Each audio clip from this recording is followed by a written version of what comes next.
Africa Content TV.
Baba MC,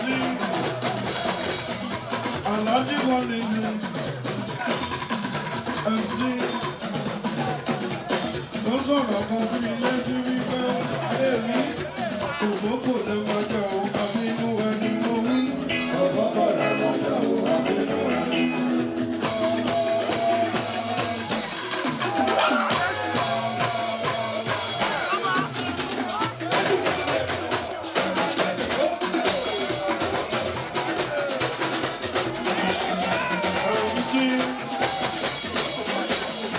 Àwọn Ayinla Kollington, bàbá Olori,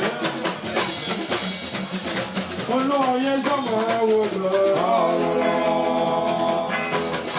Olórí ọmọ bá wà lọ́kú, àgbìnà ìjọkú. Olórí ọmọ